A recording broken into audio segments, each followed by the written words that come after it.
Maglalagay tayo ng paper towel dito sa lagayan natin mamaya pag nagprito tayo para na makatulog dito yung mantika dito sa paper towel natin guys na linagay dito na lang. Okay, start na tayo mag prito. Okay, kailangan yung apoy dahan-dahan lang guys para hindi ka agad nasusunog yung lumpia nyo.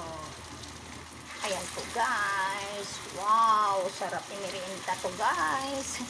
Lumpia. Bili na po. Ayan po, dagdagan natin ng isa dito sa side. Oh. Pwede pa dito sa isang side.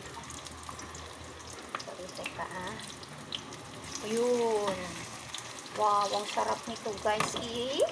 Merienda. Pagkatapos luto, magkain tayo guys.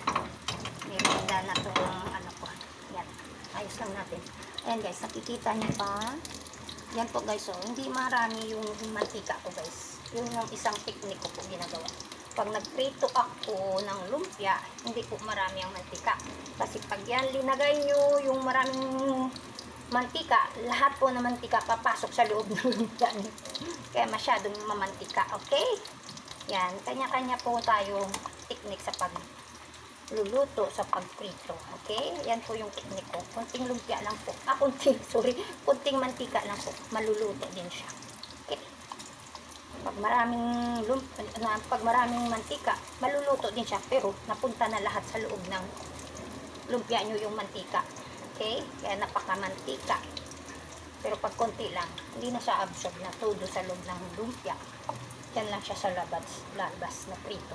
Tsaka yung apoy, dahan-dahan lang para yan, hindi ka agad nasusunog. Okay?